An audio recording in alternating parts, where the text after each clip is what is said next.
영국 런던에 있는 한 미술관에 가보면 프레드릭 와츠라는 작가가 그린 소막이라는 제목의 그림이 있습니다. 그 그림을 보면 둥그런 지구 위에 약해 보이는 한 여자가 앉아 있는데 그 얼굴을 자세히 보면 눈이 수건에 싸매어서 앞을 보지 못합니다.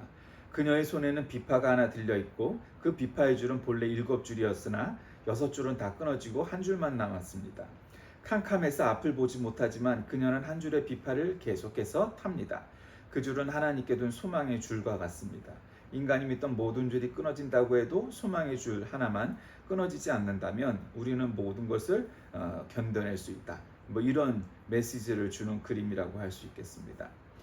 보통 사람들이 신앙생활을 하고 혹은 종교 활동을 하는 이유가 뭐겠습니까? 그것은 어떤 소망을 바라다 보는 것이지요. 물론 그러한 측면이 분명히 있습니다. 그런데 그것이 믿음에서 이 미신에서 종교로, 종교에서 신앙으로 이렇게 단계가 높아질수록 그 소망은 조금 달라집니다. 이를테면 어느 나라에서도 다 미신적인 무속적인 일들이 있죠. 옛날 우리 어머니들이 항아리 위에다가 찬물 하나 얹어두고 달을 보면서 빌었다. 그것은 특별한 종교적인 색채가 강한 것이 아니고 그저 지성을 드리는 혹은 치성을 드리는 그런 일들이죠. 그것 자체가 미신적이다 무속적이다 할 수 없지만 그러나 그것이 고등종교적인 차원에서 비판했을 때는 사실은 별 큰 의미 없는 일입니다. 어느 나라나 다 마찬가지죠. 우리는 유럽이 기독교 국가니까 전통적으로 물론 우리가 상상할 수도 없을 만큼 기독교적인 가치관이 유럽이나 미국에는 그 나라들의 밑바닥에 다 있습니다만 그렇다고 그 나라들의 미신이었거나 그러냐? 그렇지 않습니다. 다 그 나라들도 전례적으로 내려오던 미신들도 있고 뭐도 있고 다 그렇습니다. 그럼에도 불구하고 미신에서 종교로, 종교에서 신앙으로 이렇게 상황이 점점 고등화될수록 신앙의 양상은 달라지게 마련입니다. 미신이나 무속이 때때로 이렇게 비판받는 이유가 무엇이겠습니까? 그 사람이 잘 되게 해주라고 상담도 해주고 복도 빌어주고 기도도 해준다? 그것 자체를 나쁘다고 말할 수는 없겠죠. 아주 종교에서 몰리하게 몰같이하게 이렇게 생각해 봤을 때. 근데 뭐가 문제냐? 때에 따라서는 그렇게 얘기하는 사람도 있습니다. 야, 남을 미워하고 하고 하는 것들을 하면 너한테 그게 다 돌아와. 그러니까 그런 거 하지 마. 그런 무당도 있지만 실제로는 난 저 사람이 쓰러져야 저기 하니까 하면은 옛날 사극에 나오고 하듯이 저주하고 살을 날리고 실제로도 요즘도 살을 날린다는 말이 계속 쓰이는 이유가 뭐겠습니까? 그러니까 무당은 그것이 종교라고 우리가 쳐주지 않는 이유는 바로 그런 점입니다. 어떤 종교도 사실은 고등종교에서는 다른 사람을 죽이고 저 사람이 실패하고 그렇게 하면서 기도하고 바라고 주문을 외우고 부적을 쓰고 이런 종교적인 행위를 하지 않습니다. 그건 종교가 아니죠. 그런 게 미신입니다. 무속입니다. 그러나 종교는 그런 차원으로는 하지 않죠. 그런 거를 따지지 않습니다. 남을 죽이고 남의 고꾸라지고 그런 걸 빌어주고 부적이나 뭐를 하고 주문을 외우고 이런 거 하지 않습니다. 그 정도는 돼야 그래도 종교의 범주에 들어가는 거죠. 그래서 사람들은 무속이든 종교든 간에 어쨌든 그러한 수준에서 어떤 소망이 있게 마련이죠. 근데 그 소망이란 건 뭡니까? 그게 믿음입니다. 근데 이제 우리가 오늘 읽은 이 히브리서 11장은 굉장히 좀 독특한 성경이긴 합니다. 잘 모르는 초신자들이 히브리서가 구약에 있을 거라고 생각하기도 합니다. 왜냐하면 히브리 사람들이 쓴 성경, 소위 말하는 히브리 성경이 구약 성경이니까. 그러나 그렇지 않습니다. 히브리서는 신약에 있습니다. 왜냐하면 유대인들, 그 당시에 예수를 믿은 유대교에서 개종했던 그런 유대인들을 향한 편지이기 때문에 히브리서입니다. 이름 자체가. 그리고 이 히브리서는 신약 성경에서 유일하게 저자에 대한 혹은 기자에 대한 논란이 있는 성경책이죠. 범주는 그렇게 분량은 많지 않지만 굉장히 깊이 있는 신학적 내용이 있습니다만 하나의 문제는 이 히브리서를 쓴 사람이 누구인가 하는 데 있어서는 논란이 있습니다. 가장 유력한 건 바울이다 이렇게 얘기합니다. 근데 여러 가지 문체에 있어서 바울이 썼다고 보기는 어려운 측면이 상당히 많이 발견된다고 합니다. 우리는 뭐 그렇게 깊이 있게까지 보지는 않지만, 그런 어쨌든 성서학자들에 따르면 이거는 바울의 문체라고 하기에는 좀 문제가 있다. 그러나 또 바울적인 신학 혹은 바울적인 사상은 분명히 들어가 있어요. 그러니까 뭐 아굴라다, 브리스길라다, 뭐 아볼로다, 뭐 여러 이것을 쓴 사람들의 이름이 오르내리곤 하지만, 그러나 여기에 이 성경 안에, 책 안에 어떤 내용에도 이것을 누가 썼는지에 대한 단서는 나오지 않습니다. 그래서 논란이 있는데, 어쨌든 한 절반쯤은 바울이라고 믿는 사람도 있고, 또 한 절반쯤은 알 수 없다, 다른 사람이다 라고 생각하기도 합니다. 그러나 어쨌든 이 책의 정경성은 우리가 의심할 여지가 없을 만큼 아주 강한 신학적인 내용이 있죠. 오늘 성경의 시작은 믿음에 바라는 것들의 실상이요, 이런 실상이 나오죠. 이 영어로는 이 substance인데, 이 교부들과 킹제임스 버전에서는 이 실상이라고 해석을 했고, 다른 사람들은 근거라고도 번역을 하기도 했습니다. 그러나 어쨌든 많은 해석가들은 어떤 면에서 이거는 확신으로 해석을 했는데, 이것이 타당하고 여겨지기도 합니다. 믿음은 바라는 것들의 확신이요, 보이지 않는 것들의 증거입니다. 그래서 우리가 요즘 읽는 이 세번역 성경에는 믿음은 바라는 것들의 확신이라고 번역이 돼 있는 거죠. 실상이라고 말하면 뭔가 좀 다른 뉘앙스가 한국말에는 더 있기 때문이기도 합니다. 어쨌든 믿음은 바라는 것들의 확신이요, 보이지 않는 것들의 증거다. 이러고 시작되면서 구구절절이 우리 아담 시대서부터 쭉쭉쭉쭉 해갖고 우리의 믿음의 선조들의 이야기를 쭉 합니다. 그러면서 이제 아브라함까지 내려오죠. 우리가 아다시피 어린 아이들도 믿음의 조상은 누굽니까? 그 아브라함을 얘기 안 하는 사람이 없을 만큼 그 이야기는 너무도 잘 알죠. 어쨌든 믿음이 뭐냐 이거를 얘기하는데, 다시 말씀드리면 이건 히브리서고 유대인들을 향한 성경이니까 대부분의 사람들은 아담서부터 노아 아브라함에 이르기까지 사람들은 자기들 믿음의 조상, 그 사람들은 혈연의 조상이기도 하지만 어쨌든 그 조상들의 이야기들을 다 알고 있단 말이에요. 그러니까 알고 있는 사람들을 향해서 이 이야기를 다시 꺼내는 이야기가 뭐겠습니까? 선조들은 이 믿음으로 살았기 때문에 훌륭한 사람으로 증언되었다는 거죠. 믿음으로 우리는 세상이 하나님의 말씀으로 지어졌다는 것을 깨닫고, 보이는 것은 나타나 있는 것에서 된 것이 아니다. 보이는 것이 다 전부가 아니다. 이런 얘기를 하면서 이제 아벨서부터 시작하죠. 아벨은 누굽니까? 아담의 아들이었죠. 가인과 아벨. 가인이 아벨을 죽이죠. 근데 아벨은 하나님이 받으실 만한 훌륭한 똑바로 된 제물을, 예배를 하나님께 드렸죠. 근데 그가 의인이라는 것이 증명되었죠. 근데 하나님은 그 예물을 받아주셨어요. 그렇지만 그는 어떻게 됐습니까? 가인에 의해서 살해당하고 죽었고, 그럼에도 불구하고 아벨의 제사는 정말로 가장 훌륭한 예배였다라고 전해지는 첫 번째 케이스가 되었죠. 또 에녹도 얘기하죠. 믿음으로 에녹은 죽지 않고 하늘로 옮겨갔습니다. 하나님께서 그를 옮기셨으므로 우리는 그를 찾을 수 없지만 옮겨가기 전에 그는 하나님을 기쁘게 되었다는 증언을 받은 것입니다. 얼마나 하나님이 사랑하셨으면 죽지도 않고 하늘로 바로 승천할 수 있었겠느냐, 이 얘기죠. 믿음이 없이는 하나님을 기쁘시게 해드릴 수 없습니다. 하나님께 나아가는 사람은 하나님이 계시다는 것과 하나님은 자기를 찾는 사람들에게 상 주시는 분이라는 것을 믿어야 합니다. 또 이제 노아 얘기합니다. 믿음으로 노아는 하나님께서 아직 보이지 않는 일들에 대하여 경고하셨을 때 하나님을 경외하고 방주를 마련하여 자기 가족을 구원하셨습니다. 이 믿음을 통하여 그는 세상을 단죄하고 믿음을 따라 얻는 의를 물려받는 상속자가 되었습니다. 믿음으로 아브라함은 부르실 만할 때 순종하고 장차 자기 몫으로 받을 땅을 향해 나아갔습니다. 그런데 그는 어디로 가는지를 알지 못했지만 떠났습니다. 믿음으로 약속하신 타국에 몸붙여 사는 나그네처럼 거류하였고, 같은 약속을 함께 물려받을 이삭과 야곱과 함께 장막에서 거하였습니다. 그는 하나님께서 설계하시고 세우실 튼튼한 기초를 가진 도시를 바랐던 것입니다. 믿음으로 살아는 나이가 지나서 수탈 수 없는 모면대도 임신할 능력을 얻었습니다. 그가 약속하신 분을 신실하신 분으로 생각했기 때문입니다. 쭉쭉쭉 나오죠. 여러분, 믿음이란 무엇입니까? 우리가 이 히브리서 그 중에서도 11장을 믿음장이라고 부르는 이유는 이렇게 첫 11장의 시작서부터 계속 믿음에 관해서 이야기하고 있기 때문에 신약 성경 안에서도 가장 믿음에 대한 집중적인 신학적인 내용을 담고 있는 것이 바로 이 히브리서 11장입니다. 자, 본문에서 기자는 믿음이 바라는 것들의 실상 혹은 확신이기 때문에 믿음으로 모든 세계가 하나님의 말씀으로 지어진 줄을 알고 또한 본다라고 설명합니다. 그러니까 이 믿음의 승리를 설명하기 있어서 이 사람은 뭐를 얘기합니까? 지금 이 독자들의 이 편지를 읽은 사람들의 조상의 이야기를 쭉쭉 꺼내오죠.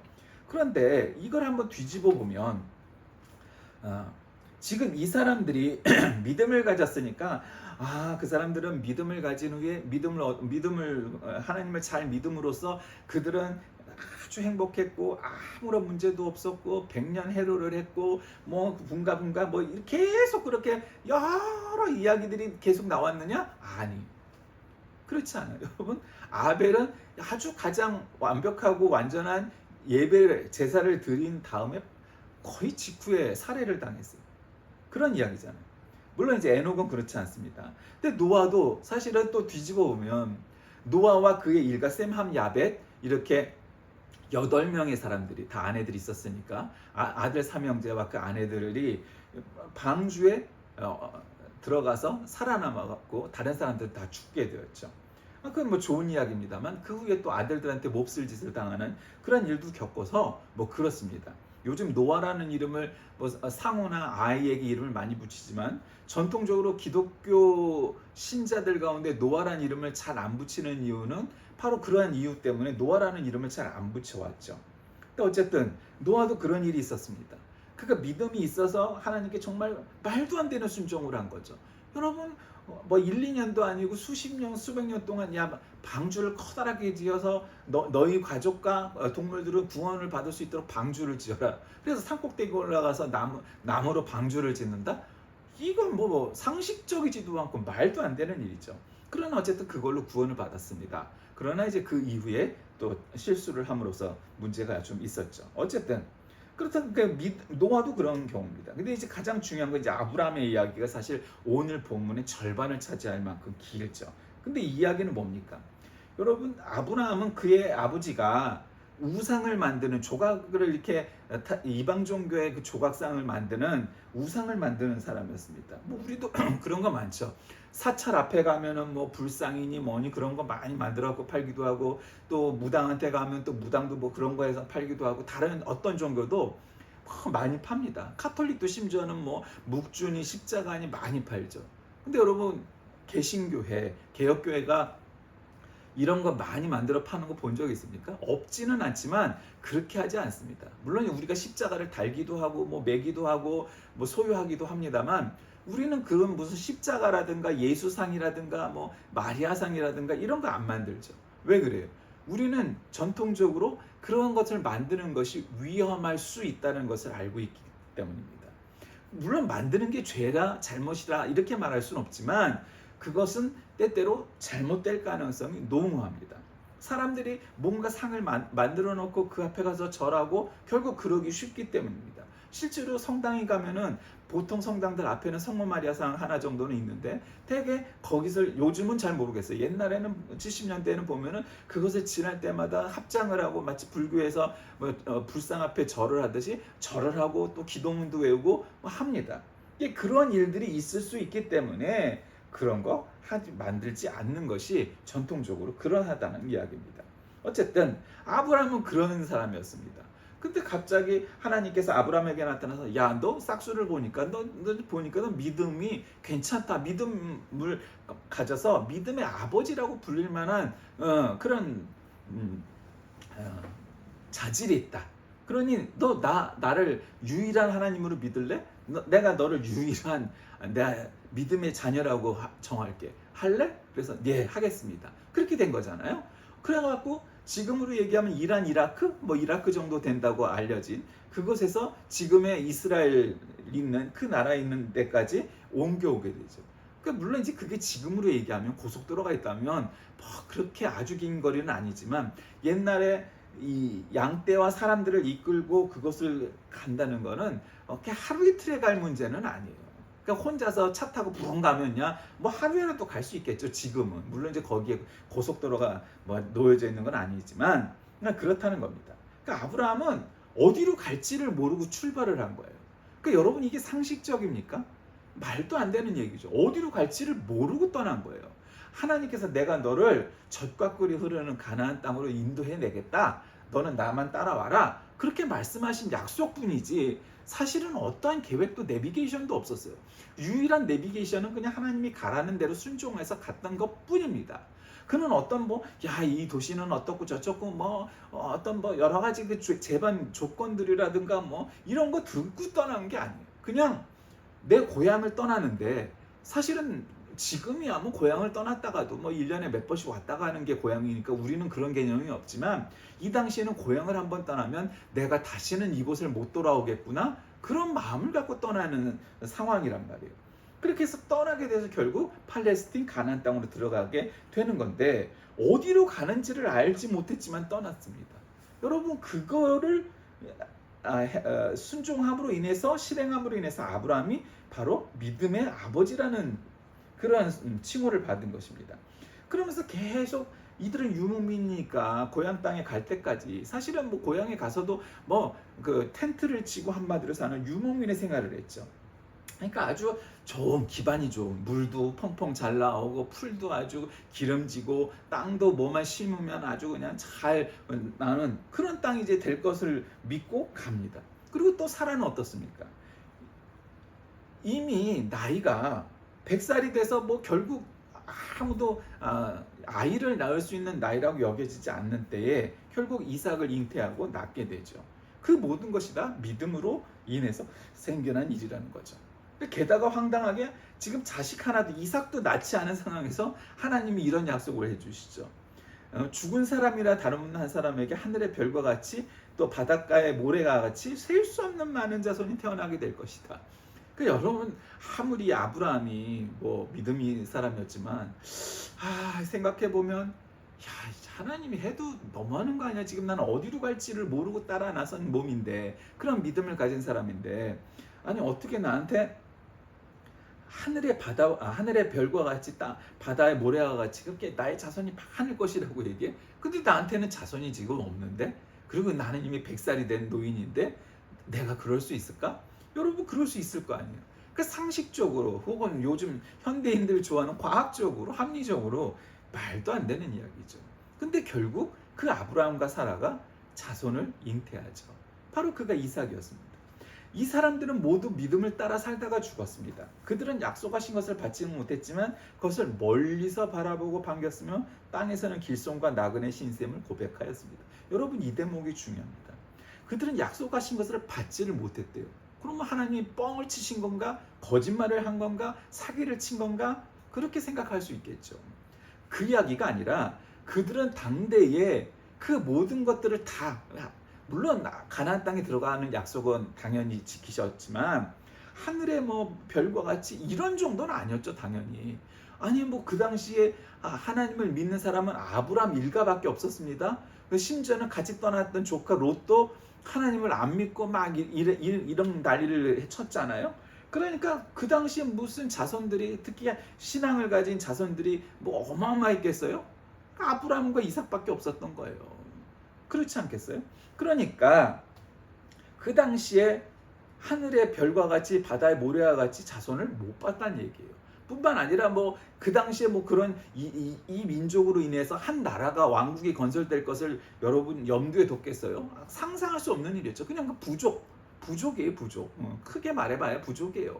그러니까 부족에 불과했던 이 아브라함 부족이 왕국으로 발전할 수 있게 되는 것을 아브라함 시대는 볼 수 없죠, 당연히. 그러나 나중에는 결국 나라를 이루게 되고 전성기 시절에 그 동네에서 아무도 이 이스라엘을 갖다가 침략하거나 공격하지 못할 만큼 강성한 나라가 되기도 했었어요. 그러니까 어쨌든 그걸 못 봤다는 이야기입니다. 그러니까 결국은 이런 말을 하는 사람들은 자기네가 고향을 찾고 있다는 것을 나타냈다 이렇게 얘기해요. 그러니까 이 말도 지금 세번역이 훨씬 더 정확한 것 같아요. 그 사람들이 자기들이 고향을 찾고 있다는 것을 나타낸다는 말을 개역 개정판에서는 나타나 있지 않죠. 그러니까 그들이 떠나온 것을 생각하고 있었더라면 돌아올 기회가 있었을 겁니다. 그러나 사실은 그들은 더 좋은 것을 동경하고 있었습니다. 그것은 하늘의 고향입니다. 그래서 하나님께서 그들의 하나님이라고 불리는 것을 부끄러워하지 않으시고 그들을 위하여 한 도시를 마련해 두셨습니다. 이렇게 아주 현대적인 표현을 합니다. 그 이야기가 뭐예요? 지금 읽은 구절에. 그러니까 그들은 하나님의 약속을 믿고 가나안 땅으로 팔레스틴으로 사실 그 이름도 모르고 그냥 나서라니까 나서서 순종해서 떠났는데 결국 갔더니 정말 막 적과 꿀이 흐르고 어마어마한 그런 땅이었느냐? 아니라는 거죠. 여러분 지금도 이스라엘 땅이 그렇게 비옥하고 그런 땅이에요? 아니잖아요. 사실은 성경에 그런 아주 디테일한 내용은 없지만 만약에 이걸 드라마나 영화 한다면 그런 거 많이 있지만 아브라함도 놀라고 사라도 놀랐을 것 같아요. 아니 여기가 적과 꿀이 흐르는 땅이라고? 아니 사실은 이 사람들이 떠나왔던 이 티그리스 유프라테스 강 그 유역이 굉장히 기름진 땅이었단 말이에요. 비교적. 그런데 지금 하나님께서 터를 잡게 해주신 이곳은 오히려 고향보다 그렇게 비옥한 땅이라고 보기는 어려워요. 객관적으로. 그 하나님이 이게 사기를 치신 거냐, 거짓말을 한 거냐, 아니면 뭐냐, 하나님은 뭐냐, 이렇게 말할 수도 있었을 것 같은데 성경에는 그런 내용은 잘 기록되어 있지 않아요. 그러나 어쨌든 속마음은 헉하고 놀랐을 것 같아요. 아니 하나님, 아니 기껏 우리가 살기 좋은 비옥한 땅에서 살던 사람들인데 왜 이곳을 옮겨오셨습니까? 여러 가지 의도가 있겠죠. 그거는 아까도 말했지만 아브라함이 아버지서부터가 우상을 만들던 사람인데 고향 땅에서 그게 새로운 신앙이라고 여겨질 수 있는 야훼 신앙에 대해서 그것이 받아들여지고 쉽게 했어요. 그런 면이 있었겠죠. 그러니까 그들은 처음에는 그 땅을 보고 놀랐을 수도 있어요. 아니 여기가 그렇게 적과 꿀이 흐르는 것 같지 않은데? 심지어는 우리 고향만도 못한데? 라고 생각했을 수도 있었을 거예요. 그러나 믿음은 바라는 것들의 실상 혹은 확신이요 보지 못하는 것들의 증거다라고 말하는 이유가 그렇게 하면서 결국 하나님과 제대로 된 계약관계, 언약관계가 형성이 된 이유가 뭐겠습니까? 그들이 적과 꿀이 흐르는 땅으로 갔을 때 땅을 보니까 현실을 보니까 그와 같은 모습은 아니었다는 거죠. 그럼에도 불구하고 성경은 아주 떳떳하게 적과 꿀이 흐르는 땅이라고 얘기를 하고 있어요.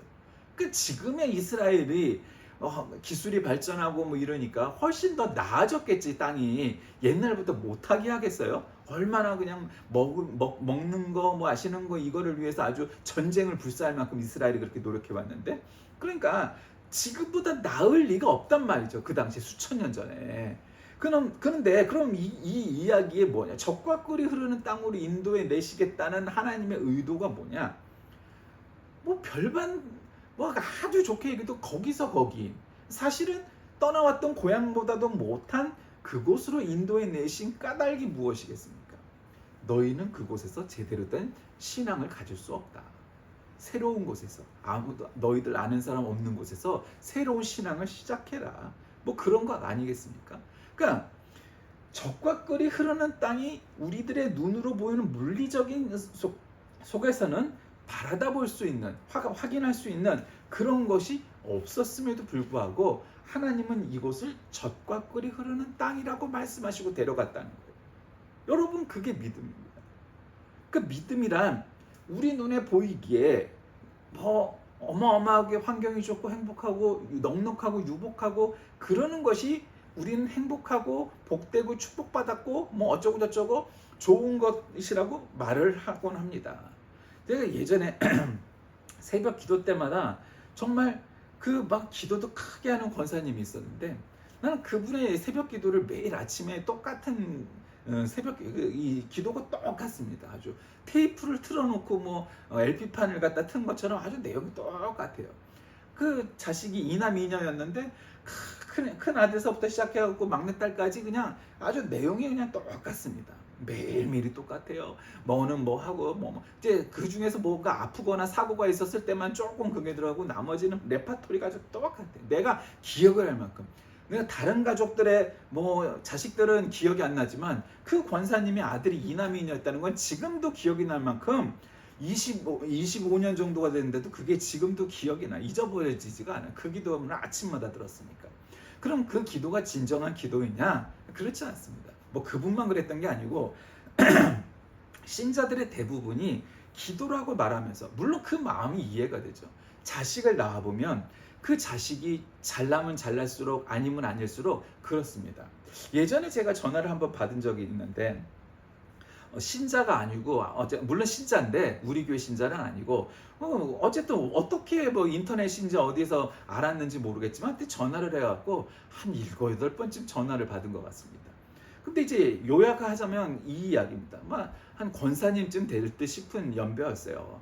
그런데 그분의 내용은 뭐냐면, 자기의 아들이 있었는데 굉장히 잘생기고 아주 똑똑도 했다고 합니다. 그런데 어쨌든 뭐 마룬가 어디서 이렇게 떨어지면서 이 뇌로 부딪혀갖고 애가 이 장애인, 중도 장애인이 됐습니다. 근데 이제 아주 굉장히 데미지가 커서 장애인이 됐으면 아주 뭐 지능이 떨어지고 그런 나이가 됐다는 겁니다. 근데 이제 그때 교회를 나가서 신앙생활을 시작했는데, 그 내용의 요는 뭐냐?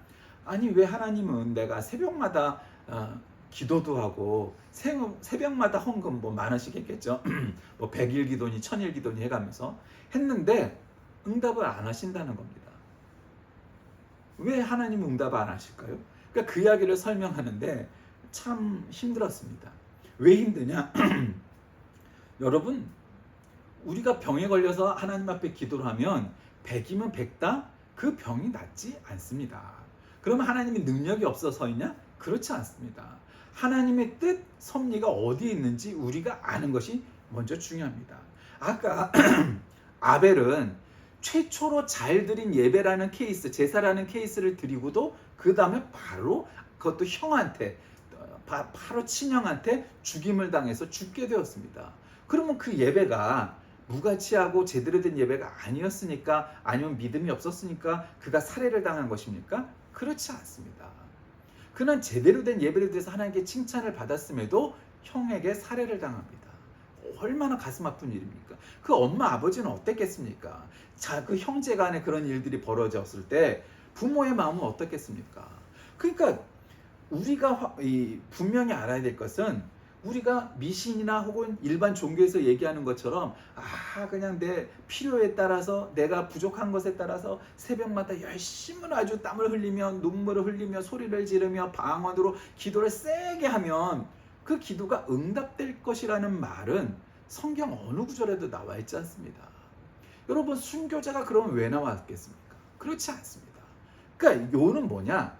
믿음이란 내가 기도하는 것마다 응답받고, 잘 믿으면 내가 부자도 되고 건강도 하고 모든 일이 술술술 만사형통할 것이다 라고 말하는 것 자체가 성경에 나와 있지 않다는 겁니다. 믿음 좋은 사람들이 오히려 고난이 많았고 핍박이 많았고 문제가 많았고 가난했고 병도 많았고 그런 케이스가 너무도 많습니다. 물론 사도 요한처럼 죽지 않고 순교당하지 않고 끝까지 늙어 죽은 경우도 있지만, 대부분의 사도들은 다 순교당했습니다. 그러니까 우리가 뭐 베드로, 안드레, 야고보, 요한, 빌립, 바돌로미 뭐 쭉쭉쭉 뭐 12사도, 12사도뿐만 아니라 뭐 다른 모든 사람들이 사실은 다 순교를 했다고 해도 과언이 아닙니다. 성경에 기록될 만한 사람들은 다 순교당한 겁니다. 근데 우리는 그 사람들의 이름을 들먹이면서 이 사람은 믿음의 사도고 어쩌고 저쩌고 말하지만, 그러나 그걸 비판적인 입장에서 신앙 없는 사람이 얘기하면, 야, 그러다가 이 신앙 믿어서 이 종교를 가져서 결국 그 종교 때문에 죽은 거 아니야? 그것도 팩트입니다. 죽었습니다. 그러니까 믿지 않는 사람들은 뭐라고 생각하냐면, 믿음 없는 사람들은 야, 그거 안 믿어도 되고 괜히 믿어서 일찍 죽은 거 아니야? 이렇게 얘기하는 겁니다. 팩트는 맞죠. 그러나 그들은 믿음이 없으니까 그것을 바라다 보지 못하는 거죠. 그들은 뻔히 자기들이 이 신앙을 지키기 위해서 특히 포교하고 전도하고 뭐 선교하고 이러면은 더 자기들의 죽음이 앞으로 올 것을 알면서도 왜 그렇게 했을까요? 믿음이 바로 그것입니다. 내가 믿는 이 믿음은 내 목숨을 버리면서까지라도 지킬 만한 가치가 있고 그것이 더 소중하다는 것을 믿고 깨달았기 때문인 거죠. 그 정도 되는 것이 믿음입니다. 뭐 어쩌고 저쩌고 무슨 뭐 사설을 달아봐야 소용이 없습니다. 믿음은 우리들의 생명보다 더 소중하다고 여겼기 때문에 이 성경이 기록되어 있는 사람들의 누누이 여러 가지 살아온 환경들을 보면, 살아온 또 이 발자취를 보면 모든 것들이 다 축복받고 건강하고 뭐 부자도 되고 이랬던 케이스는 거의 없다고 봅니다. 사실 하나도 없다고 해도 거짓말이 아닐 만큼 모든 사람들이 다 그랬습니다. 물론 아브라함은 좀 부자였죠. 기반을 마련해 주시느라고. 그러나 어쨌든 부자도 있었지만 다윗과 솔로몬 같은 부자도 있었지만, 그러나 대부분의 사람들은 부자도 아니었고 또 보면 다 무슨 지병이 있어. 바울은 정말 완벽할 같은 사람인데 그 사람들이 눈도 침침하고 별의별 병이 아주 복합적으로 많았어요. 왜 그럼에도 불구하고 그들은 병이 문제가 아니고 부자가 문제가 아니고 자기가 죽을 것을 알면서도 그 사지로 들어가고 선교하러 가고 왜 그랬느냐 이 말입니다. 믿음이 바로 내 생명보다 더 소중하다는 것을 깨달았기 때문인 거죠. 믿음은 그런 겁니다. 이 히브리서 기자가 이 유대 사람들에게 믿음의 조상 운운하면서 계속 얘기한 이유가 뭐겠습니까? 야 봐라, 그들은 나쁜 일이 닥칠 수도 있는 것을 알면서도 그런 일을 행했고 그것을 당했어도 믿음을 지켜서 오늘날 우리에게까지 야훼 하나님에 대한 믿음이 내려왔지 않냐? 그게 유대교 아니냐? 근데 거기서 끝나면 되는 게 아니라 그 하나님께서 우리에게 아들이신 예수 그리스도를 보내주셨는데 그 예수 그리스도가 우리의 구세주이심을 믿는 것이 참된 믿음이다, 그렇게 말하고 싶었던 거죠. 그러면서 아브라함을 비롯한 이 사람들이 딱 가나안 땅에 와보니까 이 땅이 정말 눈으로 젖과 꿀이 흐르는 것 정도는 아닌데, 이렇게 분명히 눈으로 봤을 때 그랬을 거라는 거죠. 그럼에도 불구하고 그들이 그 믿음을 지킬 수 있었던 것은, 진정한 젖과 꿀이 흐르는 것은 그 가나안 땅, 팔레스틴 땅, 이스라엘 땅이 아니라 바로 천국이 그들에게 기다리고 있음을, 자기들이 가야 할 것이 천국임을 그들이 알았다는 거죠. 믿었다는 거죠. 깨달았다는 거죠. 그러니까 지금 내가 땅을 딛고 서 있는 바로 이곳이 젖과 꿀이 흐르는 땅까지는 아닐지라도 우리가 결국 갈 곳은, 진정한 젖과 꿀이 흐르는 곳은 천국에 있음을 그들은 믿었기 때문에 그 믿음을 지켰을 거라는 거죠. 만약에 아브라함이 정말 이성적이고 합리적으로 판단을 해서 하나님 이거 약속하고 다르잖아요. 하나님 나한테 자식을 하늘의 별처럼 바다의 모래처럼 그렇게 준다고 그러더니 나한테는 자식이 하나도, 이건 말이 다르잖아, 이건 사기인데, 이렇게 생각했다면 그 말이 또 잘못된 건 아니죠. 그 말은 팩트잖아요. 아니 자식이 하나라도 있어야 하늘의 별을 어쩌고 하고 바다의 모래를 어쩌고 하지, 자식이 하나도 없는데 그랬다는 거예요. 그러니까 여러분, 그게 믿음이라는 거예요. 히브리서 기자는 믿음을 무슨 바울처럼 신학적으로 설명을 한 것이 아니고 고증한 거죠. 야 봐봐, 이 믿음의 조상들 암 시대부터 이 아브라함 시대까지 그 믿음으로 유명한 사람들 다는 아니지만 그걸 꺼내면서 믿음이란 그런 거야. 하나님께서 약속해 주신 것은 우리에게 반드시 주시는데 그 약속을 믿고 나아가는 거야. 아브라함 봐, 가나안 땅에 들어왔더니 거기가 정말 젖과 꿀이 흐르는 땅이었든? 아니잖아. 또 조카하고 불화가 돼서 또 갈라졌거든? 아니잖아. 100살이 됐는데 또 자식이 없었거든? 아니잖아. 그러면 이 정도까지 당했으면 이건 아닌데, 하나님 이거는 정말 아닌 것 같아요 라고 할 수도 있었을 텐데 그런 거 안 했다는 거죠. 오늘 성경에는 그 내용은 안 나왔지만 결국 하나님께서 결국 100살의 아들 하나를 간신히 손주 같은, 사실은 증손 고손 같은 자식을 하나 주셨는데 그 자식을 또 데리고서 산으로 올라가서 제사를 드리라. 재물은요? 그건 내가 준비했으니 따라와라. 그러니까 쭉 갔단 말이에요. 그리고는 결국 이삭을 향해서 이삭을 갖다가 목을 따려고 무기를 들었을 때 하나님께서 잠깐 하시지 않았어요? 여러분, 도대체 그게 뭔 의미예요? 어떤 사람들이 정말 하나님은 정말 자비란 눈물꽃만큼도 없다. 그렇게 여태까지 따라온 아브라함을 저 자식을 갖다 100살에 얻은 아들을 죽이려고 제물로 잡으려고 저렇게 했단 말이야? 그럴 수도 있죠. 그러나 하나님의 의도는 뭐였겠어요? 정말 이삭을 제물로 바치라는 걸 요구한 게 아니라 아들을 제물로 바치면서까지도 또 100살에 얻은 아들을, 하나밖에 없는 아들을 제물로 드리는 것까지도 하나님께 순종할 만큼 아브라함의 믿음, 아브라함의 순종, 아브라함의 이 약속은 변함이 없는 거구나. 넌 됐다. 이거는 정말 너는 일반 사람들하고는 비할 수 없는 믿음이구나 라는 것을 완전히 확인하셨다는 거예요. 히브리서 기자는 믿음으로 인하여 믿음의 선지들이 받아야 했던 여러 가지 시험에서 쭉 열거합니다. 다른 건 몰라도 자기 자식을 제물로 바치라는 하나님의 명령은 이거는 정말 말도 안 되는 일이죠. 내가 아브라함이라고 한번 생각해보세요. 자기 아들을 향하여서 무기를 들 수 있겠어요? 못하죠. 차라리 자식이 뭐 부모를 어떻게 했네 하는 일들은 더 많지금, 또 가끔은 뭐 부모가 자식을 뭐 어떻게 했네 그런 일도 가끔은 있지만, 일반적인 사람들은 어떻게 자식을 향하여서 무기를 들고 제물로 바칠 생각을 할 수 있겠어요? 그런 일까지 할 정도로 아브라함의 믿음은 굳건하였다는 거죠. 믿음이란 그런 겁니다. 내 생명뿐만 아니라 자기의 100살이 얻은 하나밖에 없는 아들의 목숨까지도 버릴 수 있을 만한 거죠. 이거 히브리 기자는 13절에서 16절까지 이르면서 조상들의 삶 속에 나타나는 그런 공통점이 뭐냐, 그들은 인간적으로 보면 뭐 그렇게 자랑할 만한 거리가 없었음에도 불구하고 그들은 하늘의 소망, 진정으로 그들이 돌아가야 할 곳은 고향은 천국이고 진정한 가나안 땅은 천국인 것을 그들이 믿고 깨달아서 그리할 수 있었다는 거죠.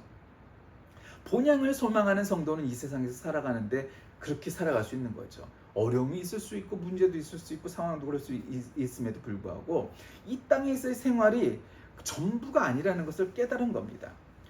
본문에서 저자는 앞에서 열거한 사람들이 믿음을 따라 이 땅에서 나그네로 살다 죽었는데 그들이 원래 고향으로 돌아갈 수도 있었으나 안 했다는 거죠. 왜 그랬다고요? 하늘에 우리의 진정한 본향인 것을 소망하였기 때문에 그들은 하나님께서 그들을 위해 한 도시 혹은 한 성을 예비해 주셨다고 믿고 깨달았다는 거죠. 우리는 이 히브리서 11장을 통해서 믿음의 정의와 중요성에 대해서 알 수 있습니다. 믿음은 어떤 추상적인 개념이 아니라 우리의 삶을 통해서 드러나는 하나님의 역사입니다.